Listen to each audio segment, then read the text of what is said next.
Assalamualaikum warahmatullahi wabarakatuh. Selamat datang anak-anak di pembelajaran sejarah lagi. Pada kesempatan kali ini kita akan membahas mengenai penjelajahan samudra. Nah, ada beberapa negara yang akan kita bahas, diantaranya ada Portugis, Spanyol, kemudian ada Belanda, Inggris, dan Perancis. Nah, pada hari ini kita akan memfokuskan pembahasan pada penjajahan bangsa Portugis di Indonesia. Kenapa Pak Ardi memilih bangsa Portugis? Karena bangsa inilah yang eh, menjadi awal penjelajahan sampai ke Indonesia. Jadi pada masa awal ada dua negara yang sampai ke Indonesia, yaitu Portugis dan Spanyol. Keduanya merupakan rival di penjelajahan samudra. Oke, langsung saja bisa dipersiapkan catatannya, bisa dicatat untuk hal-hal yang penting. Nah, apa latar belakang dari penjelajahan Portugis sampai ke wilayah Indonesia? Pak Ardi mencatat ada 3 latar belakang yang melatar belakangi penjelajahan tersebut, yaitu yang pertama, adanya semangat berpetualang dari orang-orang Eropa.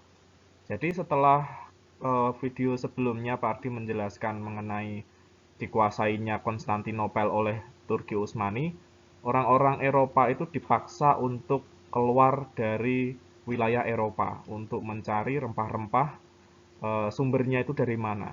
Sumber yang pertama yang mereka ketahui adalah dari India. Namun bukan dari India, ternyata ditelusuri lagi sampai ke Pulau Maluku, di wilayah Maluku. Nah, semangat yang kedua adalah latar belakang yang kedua adalah semangat menyebarkan agama atau dinamakan gospel. Jadi bangsa Portugis mereka memiliki keyakinan bahwa ketika mereka melakukan pelayaran, mereka juga harus menyebarkan agama. Nah, itu salah satu tuntutan dari negara mereka. Kemudian yang terakhir adalah putusnya perdagangan di Laut Tengah. Laut Tengah itu perdagangan di wilayah Konstantinopel. Kalau kalian cari di map, di peta, itu wilayah Laut Tengah ya, wilayah bagian selatannya Eropa. Nah, jadi karena wilayah tersebut terputus perdagangannya, dalam artian dikuasai oleh orang Islam, orang-orang Eropa bagian barat mau tidak mau mereka harus mencari sumbernya dengan melakukan pelayaran. Padahal pada waktu itu mereka tidak mengetahui di mana sumber rempah-rempah. Peta juga belum mempunyai peta yang jelas wilayah sumber rempah-rempah, makanya mereka melakukan petualangan, walaupun nanti ada beberapa yang sukses, ada yang tidak. Kemudian awal ekspedisi Portugis ke Indonesia. Jadi apa alasan Portugis untuk sampai ke wilayah Indonesia? Itu dilatar belakangi oleh eh, pelayaran yang dilakukan oleh Columbus. Bahwa Columbus pada waktu itu dia menemukan satu wilayah baru di luar Eropa. Nah, jadi penemuan ini yang menjadi dasar raja dari Portugis itu mengutus beberapa orang untuk mencari sumber rempah-rempah. Kemudian nantinya akan ada beberapa tokoh dari Portugis, diantaranya ada Vasco da Gama, kemudian ada Bartolomeus Dias, dan tokoh-tokoh yang lain yang tidak tercatat di sejarah. Oke, nah ini daftar penjelajah dari Portugis yang banyak dikenal di sejarah Indonesia. Sebenarnya di luar ini ada banyak sekali, cuman ini yang termasuk sukses dalam penjelajahan dari Portugis, yaitu diantaranya ada Bartolomeu Dias, kemudian ada Vasco da Gama, dan yang terakhir Alfonso de Albuquerque. Nah, eh, Portugis itu setiap sampai ke satu wilayah yang baru, dia langsung memberikan satu prasasti bahwa prasasti tersebut itu menandakan bahwa mereka sudah sampai ke satu wilayah tersebut. Mereka sudah menguasai satu wilayah tersebut. Nah, prasasti tersebut dinamakan Padrao.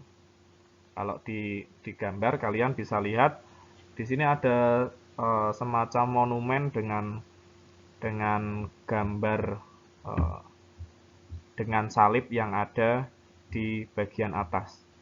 Nah, Padrao ini diklaim dari Portugis atau Portugal bahwa itu adalah wilayah mereka. Oke, yang pertama adalah Bartolomeus Dias. Dia hidup di tahun 1450 sampai 1500. Ini tahun hidupnya, bukan tahun pelayarannya ya.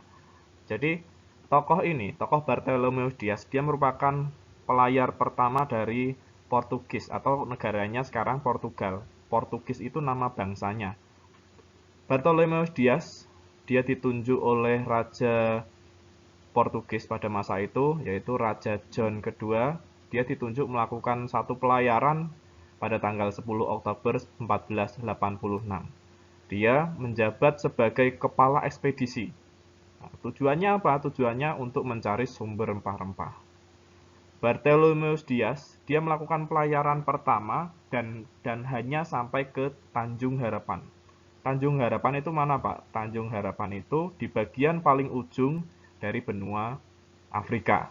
Nah, pada tahun 1488, tepatnya 2 tahun setelah berlayar dari Portugis, kapal dari Bartolomeus Dias itu hancur menabrak karang. Nah, makanya penjelajahan awal hanya sampai di wilayah itu dianggap sebagai harapan dari orang-orang Portugis untuk sampai ke wilayah rempah-rempah. Makanya tempat tersebut dinamakan Tanjung Harapan.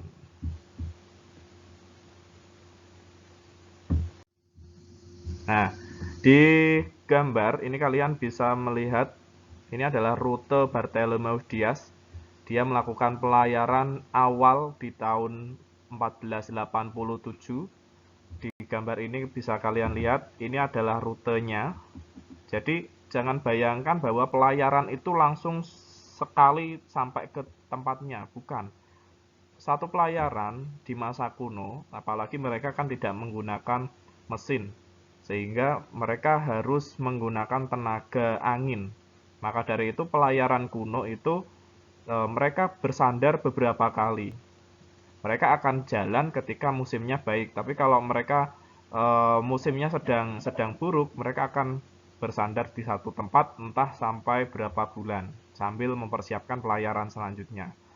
Kalau dari gambar kalian bisa lihat ini bersandar ke pertama yaitu di Cabo Venga. Kemudian pindah lagi untuk yang kedua kali, ketiga, sampai terakhir di wilayah Cape of Good Hope atau Tanjung Harapan.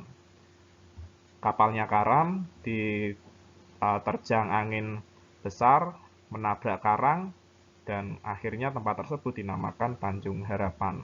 Itu pelayaran pertama dari Bartolomeus Dias. Pelayar kedua adalah Vasco da Gama. Ini adalah pelayar dari Portugis pula. Dia hidup dari tahun 1469 sampai 1524. Ingat, ini adalah tahun hidupnya, bukan lama pelayarannya. Vasco da Gama, dia ditunjuk oleh Raja Portugis bernama Manuel pertama untuk mengikuti jejak dari Bartolomeus Dias tadi.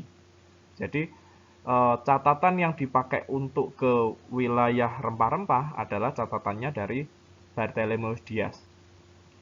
Dalam pelayarannya, Vasco da Gama singgah beberapa kali, yaitu di Afrika Timur.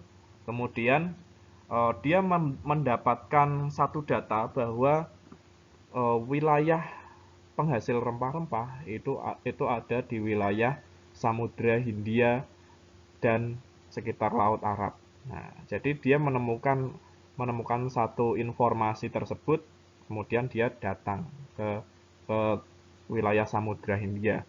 Kemudian Vasco da Gama sampai ke wilayah India itu pada tahun 1498, yaitu tepatnya di wilayah Kalkuta.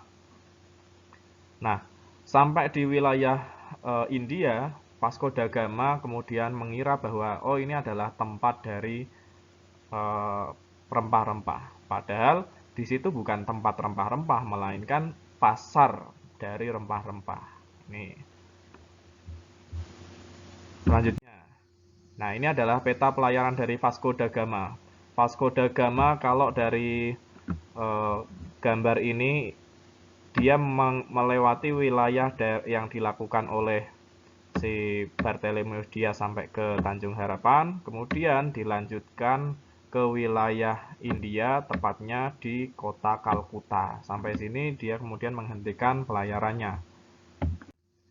Nah, ini adalah pelayar terakhir dan ini sampai ke wilayah Indonesia, tepatnya di wilayah Selat Malaka. Namanya adalah Alfonso de Albuquerque. Kalau nanti pelafalannya salah, mohon dimaafkan. Kemudian si Alfonso ini dia hidup di tahun 1453 sampai 1515. Alfonso de Albuquerque ini dia mengikuti jejak dari Vasco da Gama sampai ke India, kemudian melanjutkan ke sumber rempah-rempah, yaitu di Indonesia. Tapi dia tidak sampai ke Maluku, melainkan dia menguasai wilayah Malaka. Malaka adalah wilayah terbesar perdagangan rempah-rempah. Alfonso de Albuquerque ini dia bukan merupakan asli pelayar, tapi dia merupakan kepala dari kepala angkatan perang. Nah, pada saat itu Alfonso de Albuquerque itu ditugaskan ke wilayah Indonesia untuk menguasai Selat Malaka. Nah, apa arti penting dari Selat Malaka? Selat Malaka ini adalah pertemuan dari Cina dan India dan Arab di wilayah Asia Tenggara. Letaknya sangat strategis sehingga apabila menguasai Selat Malaka, maka satu negara itu akan mendapatkan keuntungan yang sangat banyak. Bukan hanya dari rempah-rempah yang murah, dia akan mendapatkan pajak dari pelayar-pelayar yang lewat di wilayah Selat Malaka. Nah, ini adalah peta perjalanan dari Alfonso de Albuquerque. Dia berangkat dari Portugal atau Portugis di masa itu, atau namanya bangsa Portugis, kemudian sampai ke wilayah Goa. Goa itu di wilayah India, kemudian melanjutkan sampai ke wilayah Malaka, dan terakhir dia sampai ke wilayah Spicy Island. Spicy Island itu wilayah rempah-rempah. Nah, ini kedatangan Portugis itu memberikan banyak sekali dampak ke wilayah Indonesia. Nah, jadi dampaknya itu banyak dirasakan oleh Indonesia bagian timur. Kalau Indonesia bagian barat itu banyak sekali percampuran. Cuma yang kita ketahui bagian Indonesia timur itu agamanya, kemudian logat mereka, beberapa bahasa, beberapa kata dari wilayah sana itu dipengaruhi sekali oleh penjajah, yaitu Portugis dan Spanyol. Nah, berikut ini adalah daftar pengaruh Portugis di Indonesia. Di antaranya ada berkembangnya agama Katolik, terutama di wilayah Maluku. Agama Katolik itu dibawa oleh Portugis dengan semangat gospel tadi. Kemudian yang kedua, aliran musik keroncong. Nah, ini aliran musik keroncong itu asalnya dari Portugis. Kemudian ada yang ketiga, berdirinya benteng-benteng Portugis. Kalau di wilayah sekitar Semarang ada benteng Portugis itu di wilayah Jepara. Kemudian adanya nama-nama orang Indonesia yang menggunakan nama Portugis. Kalau di wilayah kita Jawa tidak ada, tapi kalau di wilayah seperti Sulawesi, kemudian Maluku, kemudian NTT, itu sebagian ada yang pakai nama-nama Portugis. Dan yang terakhir, seperti yang Pak Ardi jelaskan tadi, adanya prasasti Padrau. Padrau itu tadi untuk mengetahui bahwa tempat-tempat itu adalah milik dari satu negara dan peninggalan berupa meriam. Nah, itu. Kemudian ketika mereka melakukan penjajahan, ada beberapa kebijakan-kebijakan dari orang Portugis. Nah, terutama ketika si Alfonso de Albuquerque tadi menguasai wilayah Malaka. Nah, contohnya seperti apa? Nah, di sini ada penyebaran agama Katolik, kemudian mengembangkan bahasa dan musik keroncong, dan terakhir adalah melakukan monopoli perdagangan. Monopoli perdagangan itu menguasai perdagangan hanya untuk satu bangsa saja. Nah, kemudian karena Portugis itu menjajah Indonesia, otomatis ada dampak yang didapatkan oleh bangsa Indonesia, baik itu dampak positif maupun dampak negatif. Nah, berikut adalah dampak kebijakan dari Portugis. Yang pertama, terganggunya sistem perdagangan. Nah, kok bisa terganggu? Kenapa? Karena si Portugis tadi itu melakukan monopoli. Yang harusnya terjadi perdagangan banyak negara, ini hanya dimonopoli, dikuasai oleh satu negara. Harga dari rempah-rempah itu diatur sepenuhnya oleh Portugis. Kemudian yang kedua, menyebarnya agama Katolik. Itu merupakan semangat penjajahan dari bangsa Portugis. Dimanapun tempat yang ia jajah, dia akan memberikan pengaruh berupa agama. Karena kalau dari satu agama itu bisa memasukkan orang ke agama yang lain, itu akan mendapatkan satu pahala, baik itu dari agama Islam atau dari agama yang lain. Nah, sedangkan kasus ini adalah kasus dari negara Portugis atau bangsa Portugis. Kemudian yang ketiga, rakyat menjadi miskin dan menderita. Ini karena adanya monopoli perdagangan yang harusnya harganya tinggi, karena dimonopoli harganya rendah. Kemudian yang keempat, munculnya rasa persatuan untuk melawan Portugis. Penjajahan itu mengakibatkan adanya penderitaan. Untuk menghilangkan penderitaan ini, rakyat itu harus melakukan perlawanan. Nah, ini pula yang terjadi di Maluku, karena di Maluku penjajahan dimonopoli, kemudian rakyat pada masa itu Ternate dan Tidore juga merasa dijajah, maka muncullah perlawanan di wilayah Maluku. Dan yang terakhir, bahasa Portugis itu bercampur dengan bahasa lokal dari Indonesia. Maka imbasnya nanti akan muncul kosakata-kosakata baru yang dari Portugis. Perlu kalian ketahui, sebenarnya bahasa Indonesia itu aslinya adalah bahasa Melayu. Bahasa Indonesia yang asli atau bahasa di Asia Tenggara adalah bahasa Melayu. Kemudian mendapatkan serapan dari berbagai negara. Negara mana saja, seperti negara Cina, India, Arab, kemudian negara-negara di Eropa, atau negara-negara yang melakukan transaksi di wilayah Indonesia. Tuh. Oke, Pak Ardi kira cukup sekian materi kita. Jadi ada 18 menit materi ini. Untuk selanjutnya akan Pak Ardi jelaskan materi mengenai penjajahan bangsa Spanyol. Silakan dilanjutkan di video selanjutnya.